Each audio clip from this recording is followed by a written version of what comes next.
Welcome to the RiskWire webcast. Today we are going to discuss why the housing market is not responding to a decrease in mortgage rates. Economic theory tells us that when rates decline, housing demand goes up. Now rates are lower by almost a 1 percentage point compared to last year at the same time, but we are not seeing a corresponding movement in the housing market.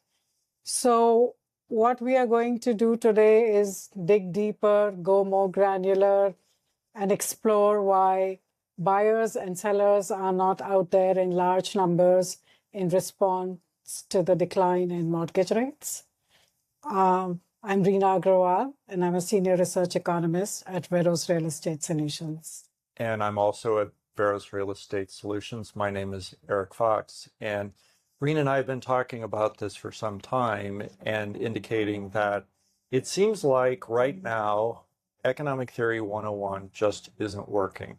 And as Reena said, normally when interest rates go down, economic theory said demand for housing should go up, yet it's not. So why?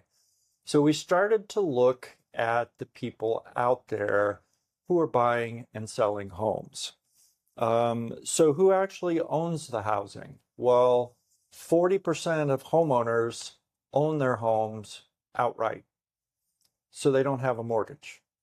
Of the remaining 60%, half of those, so that's 30% of the total, have mortgage interest rate that is less than 4%. So that leaves just 30% of homeowners who have interest rates that are above that 4% threshold up to current market rates. And so that's really part of the problem. We're essentially saying there's 70% of the people who, quite frankly, don't care about any of this, and it's only 30% that are what we might say interest rate sensitive. So what does that mean, Reena? So, like you said, 40% of the people own their homes outright.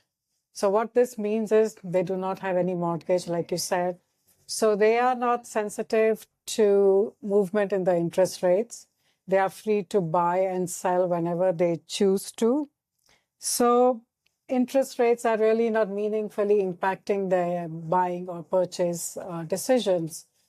Similarly, for the folks who are in that group who have a sub 4% mortgage rate, for them, they would have to leave their 3%, 4% mortgage rate to buy a new house.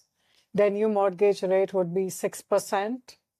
So it's very difficult to get them to sell their current homes and buy a new home because financially it does not make sense. Of course, there are some people that have life events happening.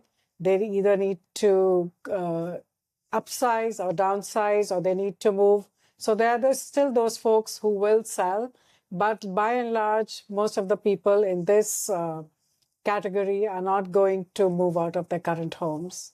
And another interesting comment I thought I would make on those 40% who own their homes outright, you might say, well, if the market is strong, if the market is weak, maybe that would influence them to not want to buy or sell their home, even though they don't need an interest. They don't care about interest rates. They don't need a mortgage.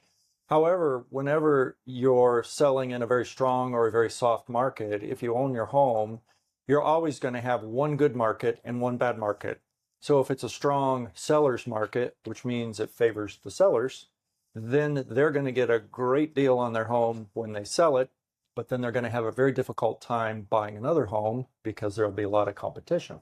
On the other hand, if it's a strong buyer's market, then they're going to have difficulty selling their home, but then they're going to get a great deal on the new house that they buy. So no matter when you sell, if you own your home outright, doesn't really matter what the interest rates are, doesn't matter what the current condition of the market is, they just really don't care. And that's 40%. That's a big number.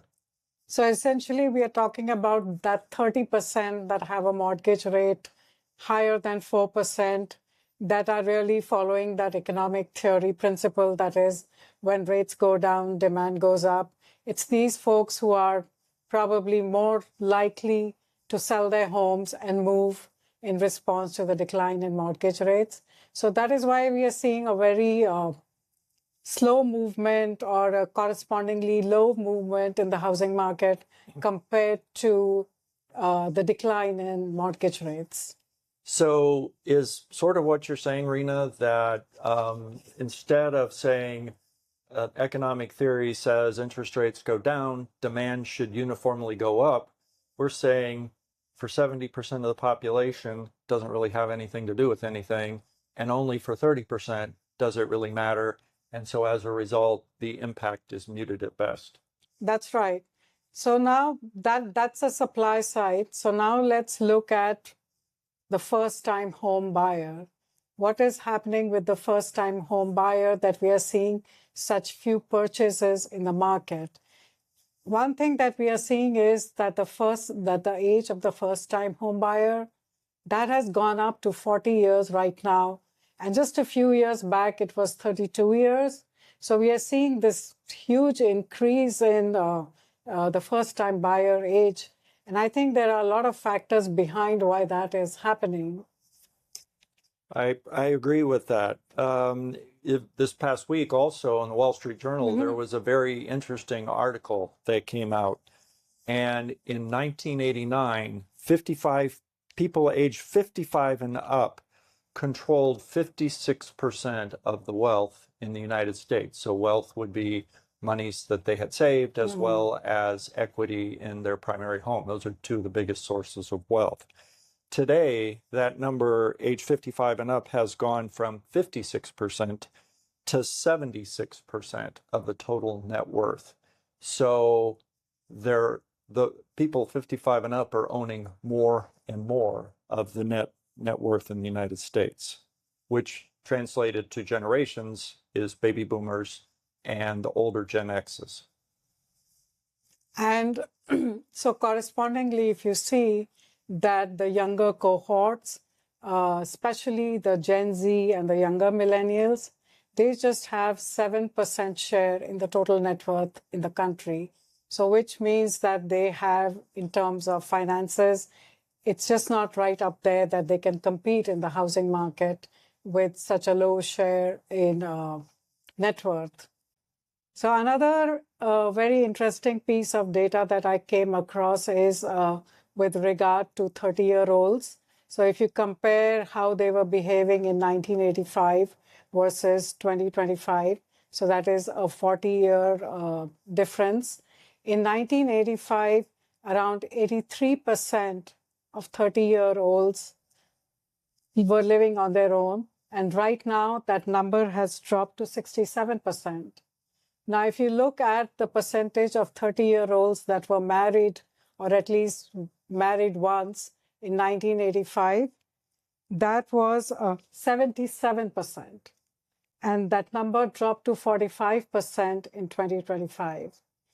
If you look at the percentage of 30-year-olds who were living with a child in 1985, that was 59%. And that percentage has now dropped to 36%.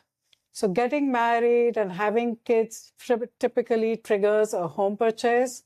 So we are seeing that since fewer of the younger cohorts are getting married or having kids, perhaps that is why they are delaying their home purchase. It's not very clear what is the cause and effect. I was just going to ask that question. Do we know which one is the cause and which one is the effect? Could people, just because of their career aspirations, for example, maybe they're deciding, I don't want to get married early, so therefore I'm not going to be triggered to buy the home? Or are they saying, because of issues with affordability, with our balance sheets as young individuals, we just don't have the money to get in the housing market, so I can't get married and do these things? So do we have a feel for that? I'm not sure. I mean, I was reading about it and I was thinking about it myself. Perhaps both are in play. I mean, this is just anecdotal evidence. I have seen friends, children living with their parents just because they cannot afford that $1 million home Perhaps that is why they are choosing not to get married or have kids earlier.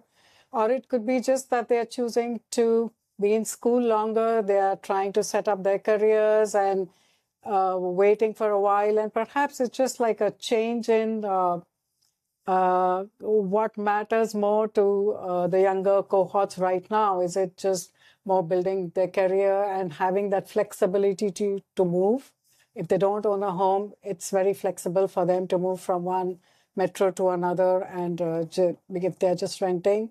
So it's not very clear what is the cause, what is the effect, if both are playing into each other. So that's hard to say for me. Well, that's very interesting, and I don't think there's a clear-cut answer either way. So what this means for housing, if we put it all together, 70% of homeowners are effectively insulated from mortgage interest rate changes. 76% of the wealth is concentrated with individuals age 55 and up. Younger households, kind of the contrary of that, control a shrinking share of net worth. And finally, the first-time home buyer age continues to rise. So what we are seeing is that the traditional economic theory is really not working as we are expecting it to work, because we are seeing a lot of structural shifts in the demographics, structural shifts in the home ownership. And that is why the housing market feels kind of stuck right now. That is why we are seeing these affordability issues.